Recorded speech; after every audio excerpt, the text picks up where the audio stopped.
Salam olahraga. Perkenalkan, nama saya Doni Chaleside, jurusan Ilmu Keolahragaan dengan NIM 6213210009, mata kuliah Gizi Olahraga. Di sini saya akan menjelaskan materi lemak. Apa saja pengertian lemak, jenis-jenis lemak, fungsi lemak, dan kaitan lemak dengan olahragawan. Yaitu yang pertama, pengertian lemak. Lemak selama ini dikenal dengan zat negatif yang mendatangkan banyak penyakit untuk tubuh. Ketika kita mendengar kata lemak, pasti berhubungan dengan kegemukan, menyebabkan naiknya kolesterol, hingga penyakit mengerikan lainnya. Tapi tidak sedikit pula orang yang belum paham dengan apa itu lemak dan efek apa saja yang terkandung dalam lemak itu sendiri. Pengertian lemak adalah senyawa kimia tidak larut air yang disusun oleh unsur karbon, hidrogen, dan oksigen. Pengertian lemak bersifat hidrofobik atau tidak larut dalam air. Untuk melarutkan lemak dibutuhkan pelarut khusus seperti ether, kloroform, dan benzen. Seperti halnya karbohidrat dan protein, lemak juga merupakan sumber energi bagi tubuh manusia. Lemak juga termasuk pembangun dasar jaringan tubuh karena ikut berperan dalam membangun membran sel dan membran beberapa organel sel. Bobot energi yang dihasilkan lemak 2/4 kali lebih besar dibandingkan karbohidrat dan protein. 1 gram lemak dapat menghasilkan 9 kalori, sedangkan 1 gram karbohidrat dan protein hanya menghasilkan 4 kalori. Selama proses pencernaan lemak akan dipecah menjadi asam lemak dan gliserol agar dapat diserap oleh organ pencernaan dan kemudian dibawa ke organ yang membutuhkannya. Yang kedua, jenis-jenis lemak. Terdapat 3 jenis lemak, yaitu lemak jenuh, lemak trans, dan lemak trigliserida. Yang pertama, lemak jenuh. Sebagian besar lemak jenuh berasal dari hewan yang biasa kita temukan dalam daging dan produksi tinggi lemak. Makanan yang mengandung lemak jenuh antara lain yaitu daging sapi, daging babi, daging domba, mentega, keju, dan es krim. Mengkonsumsi lemak jenuh terlalu banyak dapat meningkatkan kadar kolesterol darah. Selain itu, mengkonsumsi lemak jenuh terlalu banyak bisa meningkatkan risiko penyakit jantung.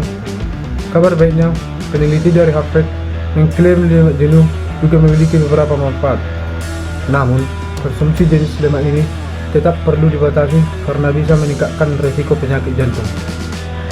Yang ketiga, lemak trigliserida adalah salah satu jenis lemak utama yang mengalir di dalam darah manusia yang berfungsi untuk menyimpan kalori dan menyediakan energi untuk tubuh.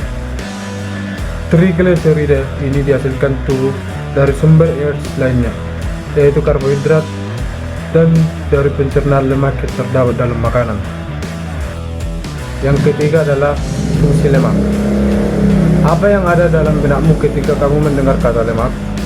Mungkin setelah mendengar kata lemak, yang terbayang adalah zat berbahaya yang bisa menggemukkan tubuh dan meningkatkan risiko serangkaian penyakit membayangkan seperti kolesterol, tekanan darah tinggi, hingga kanker. Pastinya kita berpikir bahwa lemak itu jahat untuk tubuh dan harus segera dihilangkan. Kamu juga akan merasa risih jika tubuh dipenuhi dengan lemak, khususnya di bagian yang biasa terdapat banyak lemak seperti perut, paha, dan lain sebagainya. Dengan berbagai cara seperti olahraga atau diet kamu lakukan untuk menghilangkan lemak tersebut. Dalam kadar normal, fungsi lemak bagi tubuh dibutuhkan agar badan kita tetap sehat. 1. Kemudian, fungsi lemak bagi tubuh. Lemak berfungsi untuk menyediakan energi dalam tubuh kita, membantu kita untuk merasa penuh, mempersatukan hormon, dan memiliki anti-inflamasi. Namun, untuk mengetahui lebih jelas berikut fungsi lemak bagi tubuh, yaitu yang pertama, melindungi organ penting. Yang kedua, meningkatkan metabolisme tubuh. Yang ketiga, mengontrol gula darah. Yang keempat, meningkatkan kolesterol baik. Yang kelima, mengontrol rasa lapar. Dan keenam, mengurangi risiko penyakit jantung. Yang ketiga yaitu kaitan lemak dengan olahragawan. Tahapan pemberian zat gizi untuk olahragawan. Kebutuhan kalori dalam satu hari sangat tergantung jenis olahraga. Setiap cabang olahraga mempunyai intensitas atau lamanya latihan atau bertanding berbeda-beda. Kecakupan konsumsi setiap hari disesuaikan dengan jenis olahraga. Untuk mencukupi kebutuhan zat gizi, maka disusun menu seimbang sebagai penuntun.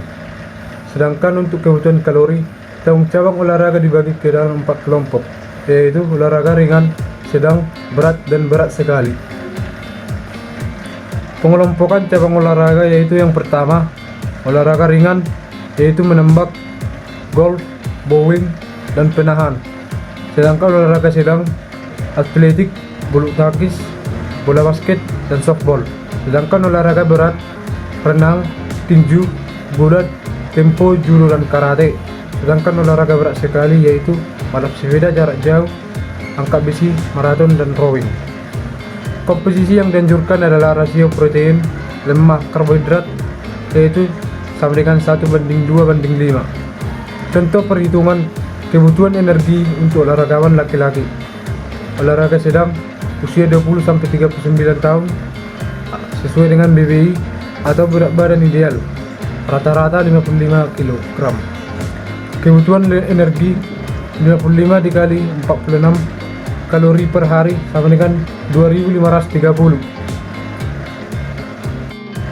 Protein 1/8 dikali 2530 sama dengan 319,3 kalori sama dengan 79,1 gram. Lemak 2/8 dikali 2530 sama dengan 632,6 kalori sama dengan 70,3 gram. Hidrat aram 5/8 dikali 2530 sama dengan 1581 kalori sama dengan 395,4 gram. Tahapan pemberian zat gizi lemak 2/8 dikali 2530 sama dengan 632,6 kalori sama dengan 70,3 gram. Hidrat arang 5/8 dikali 2530 sama dengan 1581 kalori sama dengan 395,4 gram. Tahapan pemberian zat gizi untuk atlet sebagai berikut. Pemberian zat gizi di pusat latihan dekat masa pertandingan dan hari-hari pertandingan untuk atlet sebagai berikut. Pemberian zat gizi di pusat latihan dekat masa pertandingan dan hari-hari pertandingan. Yaitu yang pertama di pusat latihan. Pada hari-hari latihan, makan sebaiknya tidak kurang dari 3 kali sehari dengan catatan makan pagi juga harus cukup.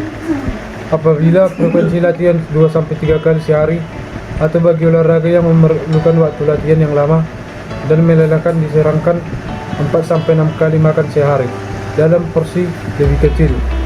2 jam sebelum latihan jangan makan terlalu banyak.